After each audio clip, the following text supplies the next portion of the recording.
இவங்க டீம் போயிட்டு இருக்கும்போது அவரும் பக்கத்துல பாருங்கன்னு சொல்ல, கேப்டன் என்னாச்சு, என்னது இவ்வளவு பெரிய வெட்டுக்கலாம், அது எல்லாமே ஐஸ் பியர்ஸ். பேசிக்கலி இப்ப நம்ம அந்த செகண்ட் குரூப்பை விட்டு வந்ததுனால கண்டிப்பா இதுங்க கிட்ட செத்து மடிவாங்க அவங்க. அப்ப ப்ராப்பரான ட்ரைனிங் இருந்தா மட்டும் தான் உயிரோட இந்த இடத்துல சர்வை வாங்க முடியுமா? அப்ப லக்கும் தேவை அவங்களுக்கு. ஆனா 20 நிமிஷம் அவங்க கிட்ட ஒரு சி ரேங்கர் மட்டும் தான் இருந்தாங்க, பார்க் ஹீஜின். யார் அதுல பி ரேங்க் இருந்தாலும் ஏன்னா ஒரு இ ரேங்க் எல்லாம் இருக்கிற டீம்ல என்ன லீடர் அசீம் பண்ணாங்க அப்படின்னு அவன் நம்ம ஹீரோவை நினைச்சு பார்த்து யோசனையில இருக்கும்போது திடீர்னு பார்த்தா முன்னாடி மாத்து சொல்றது அவனு உணர தயாராங்க. அதுக்கப்புறம் பார்த்தா அந்த இடத்துல ஐஸ் பியர்ஸோட கூட்டமே வருது. இவங்க இன்னொரு பக்கம் பாத்துறேன், யாரும் பயப்படாதீங்க, போக்கஸ் எல்லாமே அதுங்களை அழிக்கணும், நம்மளோட உலகத்துக்கு திரும்பி போகணும், இதுதான் பாஸ் நினைச்சு இந்த பாஸை கொல்லுங்கன்னு சொல்லிட்டு அவனும் சொல்ல, அடுத்த நிமிஷம் அவனோட ஷீல்டை பயன்படுத்துவோம். அதால தாங்க முடியல, அதோட கையை பாத்தீங்கன்னா அப்படியே சேர்த்துருது, அவ்வளவு ஸ்ட்ராங்கா இருக்குது. அதுக்கப்புறம் அவனை அதை விட்டு சும்மா சொல்ல முடியாது, இவனும் ரொம்பவே பவர்ஃபுல்லான ஆளா இருக்கான். அதுக்கப்புறம் மிச்ச 2 பியர்ஸ் இவங்க அட்டாக் பண்ண வரேன். ஹீரோ அந்த இடத்துல கிளம்பி ஒரு நிமிஷம் நில்லுங்க, என்னாச்சு கவனிங்க, இந்த இடத்துல இருக்கிற மரத்துங்கள்ல நிறைய வெட்டுகள் இருக்கு, அந்த வெட்டுகளை வச்சு பார்க்கும்போது நம்ம இருக்கிற இந்த என்டையர் ஃபாரஸ்ட் எல்லாமே ஐஸ் பியர்ஸோட டெரிட்டரின்னு நினைக்கிறேன், நம்ம கண்டிப்பா இந்த இடத்த விட்டு வெளியே போயிடலாம் வாங்க. ஹீரோவும் எக்ஸாக்டா அப்படி பண்ண வேண்டிய அவசியம் இல்ல, நம்ம முன்னோக்கியே போவோம், இது பியரோட டெரிட்டரியா,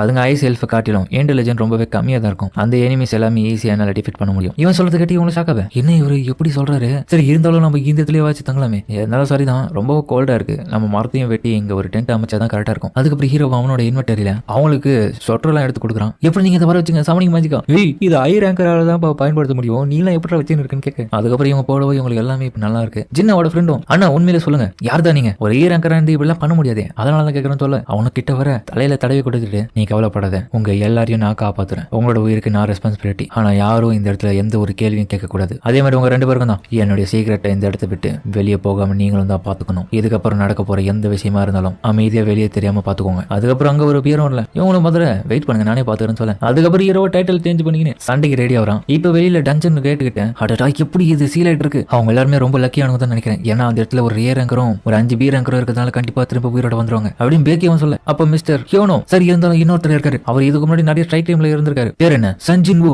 அப்படியா அந்த பையன் ரீசெண்டா எதனா பண்ணிருக்கான், அவனோட லெவல் என்ன, ஆனா சார் லெவல் என்னமோ ஏ ரேங்க் தான், ஆனா பட் நான் அந்த லெவலுக்கு சூட்டபிளா இருக்கிற ஆளே கிடையாது, அவர் பண்ற வேலைகளை நீங்க பாத்தீங்கன்னா ஆச்சரியப்படுவீங்க, அவர் திரும்பி ரீஅவேக்னிங் பண்ணிருக்காரு, என்னது கன்ஃபார்ம் அவனுக்கு தெரியுமா, தெரியும் சார் ஆனா அதை பத்தி நான் சொல்லக்கூடாது. அதுக்கப்புறம் அந்த கேட்டுக்கிட்டேன் டாங்ஸோ வந்திருக்கான், ஓ என்னப்பா ஒயிட் டைகர் கில்டோடைய தலைமை பொறுப்பாளரே இந்த இடத்துக்கு வந்திருக்கீங்க, ஆக்சுவலி நீங்க எல்லாம் ஏ ரேங்க் கேட்டுக்கிட்டு தானே இருப்பீங்க, டாங்ஸோ எதுக்காக வந்திருக்கேன், பேக்கியோ ரொம்ப நாள் கழிச்சு பாக்குறோம் போலியே, நான் இந்த இடத்த விட்டு போனது உன்னை பார்த்து பயந்து கிடையாது, சரி எதுக்காக அப்ப இங்க வந்திருக்கேன், இன்னத்துக்கு நீ அமெரிக்கால தான் எதிர்ப்பேன், எனக்கு உங்க கண்ட்ரிக்கு வந்திருக்கேன் ஒரு விருந்தாளியா, எனக்கு முக்கியமா தேவைப்படுற ஆளுங்களை பார்க்க வந்திருக்கேன், ஒரு ஈ ரேங்க் கண்டர் உள்ள போயிருக்கல, யார் அவன் தான் சஞ்சின் வு, அப்ப நான் இவன் அவனோட தம்பிக்காக நினைக்கிறேன், சரி யாரும் பயப்பட வேண்டிய அவசியம் இல்ல, அவன் ரெட் கேட்டுக்கு உள்ள மாட்டின் இருக்கான்ல, அவன் எப்படி இருந்தாலும் உயிரோட திரும்ப வருவான்னு எனக்கு நம்பிக்கை இருக்கு, வெளியே வந்து அவனை கொல்றது நானா தான் இருப்பேன். இன்னொரு பக்கம் இங்க இடத்துல ஜின்வோலும் சஞ்சிர்வோம் நீ ரொம்ப விலக்கியான மேன்றான், என்ன நீ இப்போ டஞ்சனுக்குள்ள இருக்கிறதுனால சரியான சமயம் பார்த்து இப்போ டாங்ஸோவோ வந்திருக்கான், நீ இப்போ உள்ளுக்குள்ள மாட்டி இருக்கனால வெளியே அவனுக்கு ஆபத்து இல்லைன்னு நினைச்சு